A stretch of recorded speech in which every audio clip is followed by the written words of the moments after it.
Здравейте, това е нашата база в Капибара Топлея Тайкун. Искаме днеска да ви покажем около нашата база и вътре.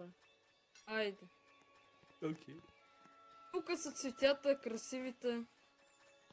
Тук е вратата ни красива, където може да става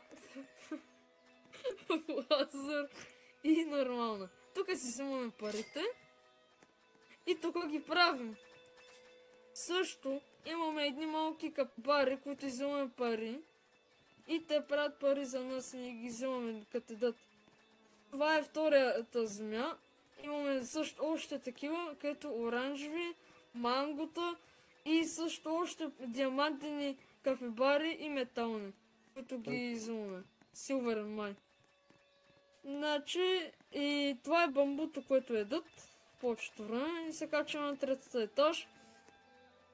Това са странните генератори, ама да.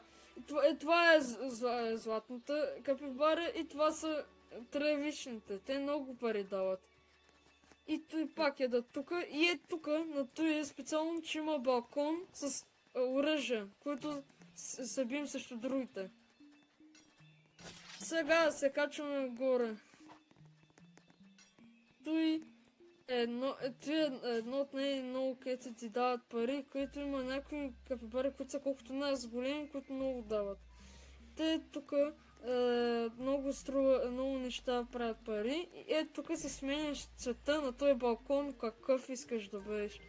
Искам съм кафяв нормален, искам съм син от там.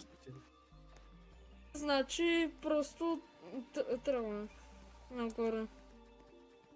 И той е една рекичка, която още прави. Чао! Чао! Чао! Чао!